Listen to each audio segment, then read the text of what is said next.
जी तो स्टूडेंट्स उसके बाद हमारे पास क्वेश्चन नंबर 5, इसकी स्टेटमेंट ये है कि cos natural log of x over x D x इसकी इंटीग्रेशन बताएं। स्टूडेंट्स हम लोगों ने क्या किया, पहले स्टेप में सॉल्व लिख के इक्वल लिखा और ये रकम वैसे की वैसे ही उतार दी। इसके बाद इस शक्ल को थोड़ा सा अरेंज करते हैं। मैंने इसको यूं लिखा cos natural log of x और ये एक्स को 1 ओवर एक्स डी एक्स लिख दिया।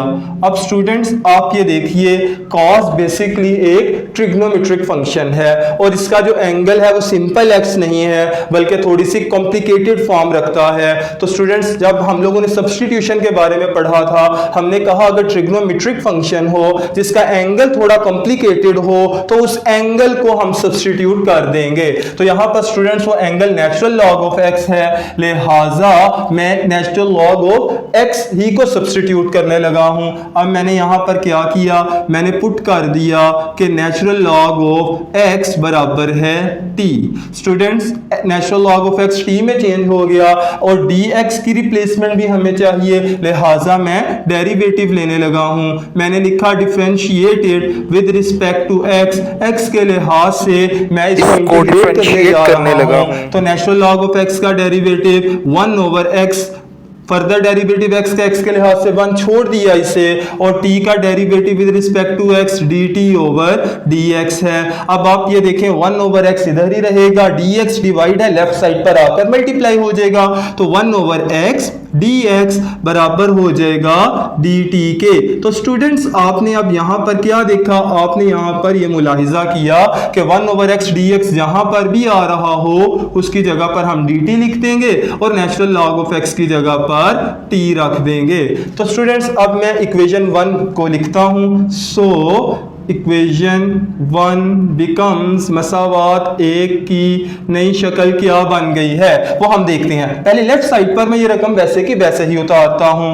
ये देखिए हमारे पास यहां पर आ जाएगा cos natural log of x 1 over x D x, 1 over x D x. तो यहां पर स्टूडेंट्स क्या आ जाएगा, cos natural log of x, यहां पर कॉस वैसे का वैसे ही, नेचुरल लॉग ऑफ एक्स की जगह पर टी आएगा और further 1 over x D x की जगह पर डी टी आ जाएगा। अब स्टूडेंट्स आप तो जानते हैं सिंपल सा सवाल बन गया, कॉस की इंटीग्रेशन तो साइन होती है, लिहाजा यहां पर आ जाएगा sine t plus constant of integration से। स्टूडेंट्स अब यहां पर जो t है बेसिकली वो t क्या है, t तो हमारे पास ओरिजिनली क्वेश्चन में नहीं था, वहां तो वेरिएबल x था, लिहाजा मैं t की जगह पर बैक सब्स्टिट्यूशन करने लगा हूं जो कि नेचुरल लॉग ऑफ x है। यहां पर आ जाएगा sine into the natural log of x plus constant of integration c।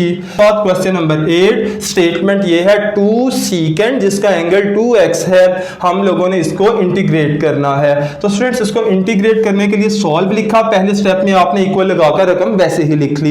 अगले स्टेप में चलते हैं। अगले स्टेप में मैंने क्या किया, मैंने इसको लिख लिया सीकेंड ऑफ 2x, यानी कि एंगल को शुरू में रखा और जो बाकी बच गया क्या बच गया, 2dx बच गया, उसको बाद में रखा। अब स्टूडेंट्स आप ये देखिए ये हमारे पास ट्रिग्नोमेट्रिक फंक्शन है जिसका कि एंगल सिंपल x नहीं है। अगर ट्रिग्नोमेट्रिक फंक्शन का एंगल थोड़ा कॉम्प्लिकेटेड हो तो हम उस एंगल को ही सब्स्टिट्यूट कर लेते हैं। अब मैं यही यहां पर करने लगा हूं। मैंने इसको इक्वेशन नंबर 1 का नाम दिया, मैंने यहां पर लिखा क्या सब्स्टिट्यूट करना है, मैंने लिख दिया कि 2x एंगल बराबर है t के, क्योंकि मैंने x की जगह पर 2x की जगह पे t रखा है तो मुझे dx की वैल्यू भी चाहिए, तो मैंने लिख दिया differentiated with respect to x।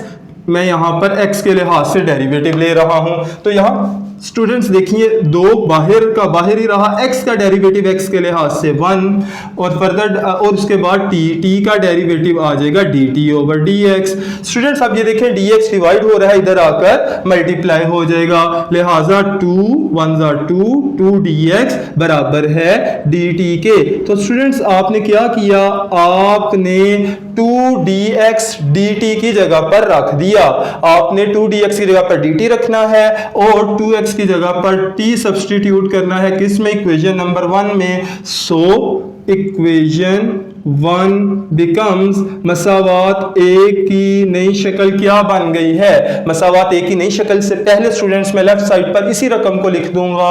यहां पर आ जाएगा मेरे पास सीकेंड ओ 2x और आगे है 2dx और आगे है 2dx, तो इसका जवाब आ जाएगा सीकेंट वैसे का वैसे ही, सीकेंट वैसे का वैसे 2x की जगह पर आएगा t और आगे फर्दर 2dx की जगह पर क्या आ जाएगा dt।